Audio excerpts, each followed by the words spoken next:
നമസ്കാരം സുഹൃത്തുക്കളെ, ഇന്ന് നമുക്ക് ഒരു അത്ഭുതകരമായ ചരിത്രം പറയാം.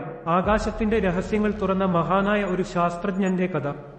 1889-ൽ അമേരിക്കയിലെ മസൂറിയിൽ ജനിച്ച എഡ്വിൻ ഹബിൾ എന്ന കുട്ടി വളർന്നത് ഷിക്കാഗോയിലായിരുന്നു.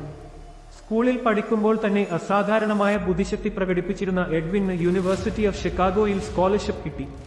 അവിടെ നിന്ന് മാത്തമാറ്റിക്സിലും അസ്ട്രോണമിയിലും ബിരുദം നേടി. പക്ഷേ എഡ്വിനിന്റെ പിതാവ് ആഗ്രഹിച്ചത് മകൻ നിയമം പഠിക്കണമെന്നായിരുന്നു. അങ്ങനെ ഓക്സ്ഫോർഡിൽ പോയി നിയമം പഠിച്ചു. പക്ഷേ എഡ്വിനിന്റെ മനസ്സ് എപ്പോഴും ആകാശത്തിലായിരുന്നു. അദ്ദേഹം പറഞ്ഞു, എനിക്ക് രണ്ടാം കിടയിലോ മൂന്നാം കിടയിലോ ആയാൽ പോലും അസ്ട്രോണമിയാണ് പ്രധാനം. ഒടുവിൽ എഡ്വിൻ തന്റെ യഥാർത്ഥ പാതയിലേക്ക് തിരിച്ചുവന്നു. 1919-ൽ മൗണ്ട് വിൽസൺ ഒബ്സർവറ്ററിയിൽ ജോലിക്ക് കയറി. അവിടെ വെച്ചാണ് ലോകത്തെ ഞെട്ടിച്ച കണ്ടുപിടുത്തങ്ങൾ നടത്തിയത്. 1923 ഒക്ടോബറിൽ ഒരു തണുത്ത രാത്രിയിൽ എഡ്വിൻ ടെലസ്കോപ്പിലൂടെ നോക്കുമ്പോൾ അസാധാരണമായ ഒരു കാഴ്ച കണ്ടു.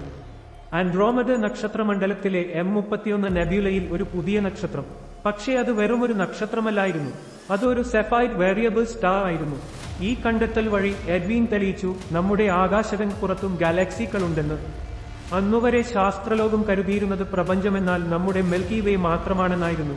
എഡ്വിനിന്റെ കണ്ടെത്തൽ ആ ധാരണ തകർത്തു. പ്രപഞ്ചം നമ്മൾ കരുതിയതിലും എത്രയോ വലുതാണെന്ന് മനസ്സിലായി. പക്ഷേ ഇത് വെറും തുടക്കം മാത്രമായിരുന്നു. 1929-ൽ എഡ്വിൻ മറ്റൊരു ഞെട്ടിക്കുന്ന കണ്ടുപിടുത്തം നടത്തി. എല്ലാ ഗാലക്സികളും നമ്മളിൽ നിന്നും അകന്നു പോകുന്നുണ്ടെന്ന്, അതും നമ്മളിൽ നിന്നുള്ള ദൂരത്തിന് ആനുപാതികമായ വേഗതയിൽ. ഇതാണ് ഇന്ന് ഹബിൾ എസ് ലോ എന്നറിയപ്പെടുന്നത്.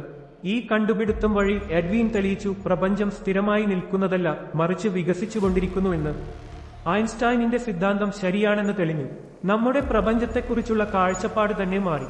എഡ്വിൻ ഹബിളിന്റെ കണ്ടുപിടുത്തങ്ങൾ ശാസ്ത്രലോകത്തെ മാത്രമല്ല, മനുഷ്യരാശിയുടെ തന്നെ ചിന്താഗതിയെ മാറ്റിമറിച്ചു.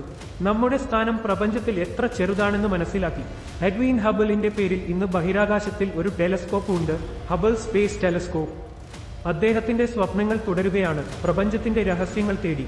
സുഹൃത്തുക്കളെ, ഇതാണ് എഡ്വിൻ ഹബിൾ എന്ന മഹാനായ ശാസ്ത്രജ്ഞന്റെ കഥ. ഒരു വ്യക്തിക്ക് എങ്ങനെ ലോകത്തെ മാറ്റാൻ കഴിയും എന്നതിന്റെ ഉദാഹരണം. നമുക്കും നമ്മുടെ സ്വപ്നങ്ങൾ പിന്തുടരാം, പുതിയ കണ്ടുപിടുത്തങ്ങൾ നടത്താം.